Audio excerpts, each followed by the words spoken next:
Marrëdhënie ndërkufitare në rajonin e Shkodrës janë mundësi që të jenë shumë të afërta se sa deri sot. Studiuesi nga Ulqini Nail Draga thotë se këtij bashkëpunimi duhet i paraprish Shkodra dhe Ulqini deri në nënshkrimin një memorandumi kulturor.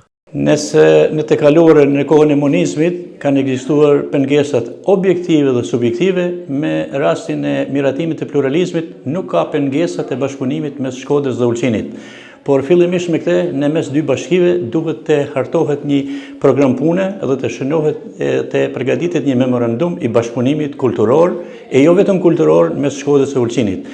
Megjithatë, ka pas lëvizje pozitive këto vitet e fundit, uroj dhe shpresoj që në të ardhmen bashkëpunimi të jetë në nivelin e duhur, për arsye se si Shkodra dhe Ulqini kanë çka t'i prezantojnë njëri tjetrit. Kujtojmë me këtë rast me herët organizimin e seminarit Shkodrën e Shekuj, ku kanë marrë pjesë studiues të ndryshëm nga Ulqini, po dhe vizë shqiptare në Maltezi. Draga thotë se dhe në mes malësisë së madhe Këndej dhe Andej Kufjerit pak bashkëpunohet, kur kushtet janë të favorshme për aktivitete të shumta të përbashkëta në Koplik, Tuzë, Plav, Guxie deri në Rozhaje. Pikërisht kjo çështje është për të diskutuar, jo në të kaluarën, por edhe tash, për arsye se punët tona nuk i kryejnë të tjerët. Andaj duhet të ekzistojnë gatishmëri dhe iniciativa edhe nga Shkodra, edhe nga Ulqini, edhe nga Malësia, edhe Plava Guxia, për arsye se në të kaluarën Shkodra si qendra veriore e veriut shqiptar vazhdimisht ka qenë inspiruese për gjithë shqiptarët në vizë të tjera shqiptare që janë në Maltezi.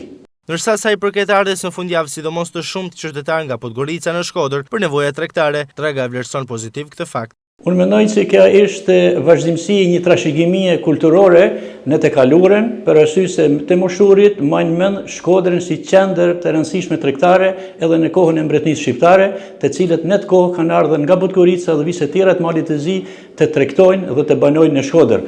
Unë mendoj se kemi një rikthim të tradita jonë e lavdishme e kaluar që ne në këtë moment duhet ta shfrytëzojmë maksimalisht. Nga Gugderdhja e Bunës në Adriatikë deri në Alpë rreth 150 km vi kufitare, rajoni Shkodër dhe Malësia e Madhe kufizohet me treva shqiptare deri në krahinën e Plav Guxis, dhe është e pajustifikueshme që të mos shfrytëzohen hapësira të shumta të bashkëpunimit ndërkufitar.